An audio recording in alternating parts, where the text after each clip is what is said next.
By'okugenda ebweru okukola obwakadaama bitabuse ate era nga bikyuseemu. Omukulembeze w'eggwanga wavuddeyo n'agamba nze ebintu by'okugenda ebweru kati ngenda birongoosamu sinakindi nkoze okusalawo kwange okusembayo kwabo bonna abaagala okugenda ebweru. Kuno nno nga kwataddeko abaana mwenna abataayitako mu ssomero, abatalina bumanyirivu, abatalina lupapula lwonna olwagamba nti gwe wasoma watuula siniya 4 watuula siniya 6 oba wagenda kasozi togenda kubanga okkirizibwa okuddamu okulinnya ennyonyi ebyo biramit pango mb'ogenze kuyiiya. Wabula ate kino kirekawa Abannayuganda, kirekawa ffe abatalina mirimu nga tuli mu ggwanga lino, kirekawa iffe abaagala okwekolerera tukyusa obulamu, kirekawa ffe abataasoma naye nga twagala okwekolerera nga mu ggwanga eryaffe mwe tuwangaalira temuliimu mirimu tugenda kukola tutya. Yenze Sheila Adita atanaba kubanga osubscribinga ku YouTube channel yange, subscribing okwate kade nga buli video yonna gye nkuterayo ekutuukako bulungi nnyo. Teweerabira commentinga gy'okoma commentinga kyetumanya endowooza yo ku butambi nga weebuti, wabula ate nsangayo ku mikutu gyonna emirala. Mbatumiddeko eyo yonna gye muwangaalira okulaba obutambi bwange abali mu nsi ez'enjawulo, mu abaagenda okukola nammwe abaagenda mu byammwe naye nga ggwe oli eyo nga tosubwa butambi bwange, weekuumira nnyo ku channel. Nkwagala nnyo era nkwaniriza naawe atannaba kubanga otwegattako. Eno channel yaffe yakusomesa, yakola mikwano, twogera ku nsonga ez'enjawulo nga tetusosola nsonga ki oba ki. Olwaleero twagala tukomentinge ku nsonga z'okukola ebweru, wabula ng'ate era nammwe munnyambeko muteekeewaawo bye mba soogeddeeko. Katusooke tugendeko mu butambi buneeno. Abannayuganda nga beemulugunya ku nsalawo y'omukulembeze, kino kigenda lekawa Abannayuganda ffenna oba oyina ssente oba toyina. Katugendeko mu butambi tubuwulirize, tubuwe amatu, ate era tukomewo n'endowooza yaffe. Bannayuganda bagala ogenda ku kyeyo, wuliriza gavumenti bw'egambye gwe munnayuganda ali e Uganda. Gavumenti egambye nti gwe omunnayuganda ng'oyagala genda ku kyeyo naye nga toyina bumanyirivu oba kye tuyita skill, skill ate nga tewasomako, tebagenda kuddamu kubakkiriza. Tebagenda kuddamu kukkiriza muntu ali unskill. Unskill kwe kubanga omuntu toyina bumanyirivu bonna, toyinayo obukugu bonna bw'osomye. Gavumenti egenda kwalawinga oba egenda kukkiriza abantu abo abalina obumanyirivu oba abalina skills ku mirimu egy'enjawulo okubeera nga bagenda ku kyeyo nga bagenda ebweru. Gwena munnayuganda ndaba gwe kikyolobooza. Nkimanyi tuli Bannayuganda bangi abali wano ku kyeyo tetwasoma. Nze saasoma ate sirinayo skills yonna gye mmanyi mu butwe gwange, sirina skills gye mmanyi naye Mukama abadde ankwatiddeko. So gwe munnayuganda ali wano ku kyeyo weeyise engalo mu maaso ogambe nti Mukama weebale kubanga nze ndi ku kyeyo natuuka dda. Kati omunnayuganda okuva e Uganda okujja wano ku kyeyo gavumenti etaddewo obukwakulizo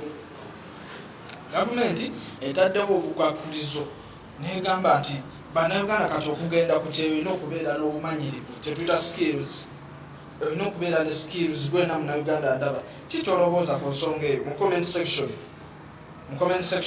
Bw'ayagala Mama Kimbo omulungi mu Jordan, toyina mulimu osobola okunnoonyaako nembeera nga nkufunira emirimu mu Jordan wano. Bw'olina embeera gy'oyitamu osobola okunnoonyaako nembeera nga nkuyamba. Gwena munnayuganda ndaba tulugunyizibwa wano ku kyeyo mpolampola. Amanya nze Tone ku Mukaaga.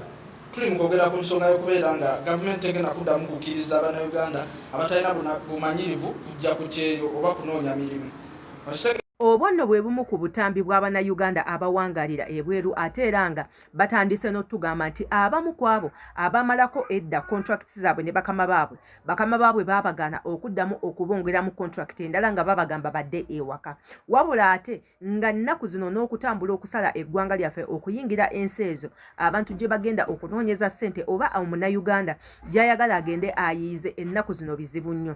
Tubadde tukyali mu kulwanagana na kirwadde kinnamuzisa ekyazingako eggwanga lyaffe ne kigwotaanya emirimu gyonna, nga mwe muli abagenda okukola e Bulaaya, mwe muli abagenda okukola businesses ez'enjawulo. Ekirwadde ekyo ne kitulemesa era nga tulabiddwako oba ensi yaffe erabiddwako mu nsi ezimu ng'egaaniddwa buli wamu, nga n'eyo gye tubadde tetutatuukanga Uganda gyetasayiningangako contract nga bo bagamba tebaagala munnayuganda yenna, tebaagala muddugavu yenna kugenda mu nsi ezo. Ebintu ebyo bibadde bitambula era nga bangi nnyo balabiddwako nga bakongomadde ku kisaawe kyaffe eky'Entebbe nga babaganye okusala olw'ekirwadde ekiriwo.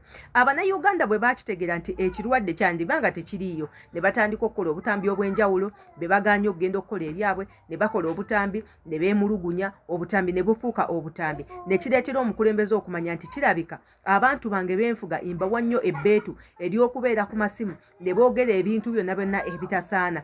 Olwo nno nga kwe kuli n'abo abagamba nti ife ennyonyi eyina okubanga etuyirira ssente ze tuba tutaddemu. Ebyo byonna byanyiiziza Abannayuganda wabula ate era tebyalese n'abakulembeze nga basirise. Baakedde ku makya ne bakola okusalawo kwabwe okusembayo ku nsonga ez'okugenda e Bulaaya nga mwe muli n'omukulembeze w'eggwanga yennyini n'agamba nti kaakati nze nsazeewo okuva olwaleero teri Munnayuganda yenna akkirizibwa kusala kisaawe. Kati awo wembuuliza abataasomako bo bagenda kikola batya? Tebaweereddwa bbeetu lya kukola, tebaweereddwa bbeetu lya kwezimba, tebaweereddwa bbeetu lya kubeerako na ssente. Kubanga mulimu emirimu egimu egiteetaaga muntu kubeera na bbaluwa. Kati omuntu ng'okubeera housemaid, omuntu ayambako ewaka, tekimwetagisa bbaluwa ya senior 4, tekimwetagisa bbaluwa ya senior 6, tekimwetagisa bbaluwa ya university. Kubanga ogwo omulimu tegwetaaga bumanyirizi. Ogwo omulimu tegwetaaga kulowooza nnyo. Omuntu okulongoosa okubeera omulongoosa tekimwetaagisa kubeera na bbaluwa kubanga mu ssomero tewali gye bagenda kukusomesa mbulongoosa wano longoosa wali balongoosa we bati abantu abalabirira abaana tebeetaaga bbaluwa kuba teri agenda kusomesa kukugamba nti omwana waakaaba aba abadde kino, omwana waakaaba muwe kino. Nze mbadde ndowooza nti gavumenti yaffe tesoose kulowooza ku bintu ebimu yeerowoozezaako yokka kubanga mulimu emirimu egimu omuntu waba afunye opportunity eyegenda okukola ng'omulimu tegwetaaga nnyo bumanyirize, lwaki ate oba omugamba asooka aleeta amabaluwa g'atayina? Ng'ate ne mu ggwanga lyaffe temulimu mirimu gimala nti eyasoma talina mirimu n'abataasoma tebalina mirimu. Singa okusalawo ekyo bateekawo emirimu nga gibenefitinga oyo eyasoma n'ataasoma, ekyo omuntu aba akitegeera bulungi. N'emirimu egiba tegiriiwo ng'abantu basobola okugenda ne beekolerera, ne bakolerera abazadde baabwe, ne bakolerera abaana baabwe, nabo kennyinnyini ne beekolerera, gw'omukulembeze lwaki oba oyimirira mu kkubo lyabwe? Gw'omukulembeze lwaki oba obagana ng'ate ne ssente eziva eyo gavumenti etwalira wakati ku ssente z'abo abantu abagenza okkuba ebyeyo? Nze ng'omuntu ebintu bineno tebinsanyusizza bulungi nnyo ate era mpulidde bubi nnyo olw'ensonga bo bakulembeza political issues zaabwe ddala okukulembeza obulamu bw'abantu, embeera y'abantu, batya bwe bagenda okubeerawo, batya bwe bagenda okuyimirizawo famiri zaabwe nabo okweyimirizawo. Kyova olaba obubbi mu ggwanga lyaffe erya Uganda bususse nti kati ennaku zino omuntu tatya kumenya nnyumba ya muntu kuyingira kubba mu kasimu.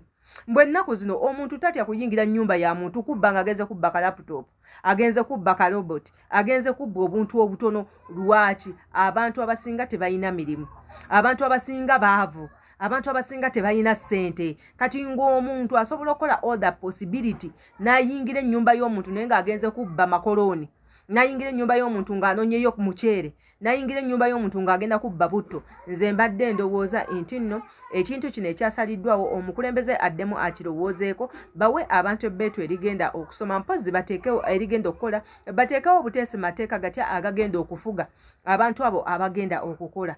Teekako n'okubalabirira eyo gye baba balaze, wabula tebabalabirira, tebabawa buyambi bwe baba babwetaaga, ssente ze bakola gavumenti ezirya, kyokka ate teekako n'obbalemesa okugenda okukola ekintu ekikyamu. Yenze Shila Adita twesinkane mu comment section gw'olowooza ki?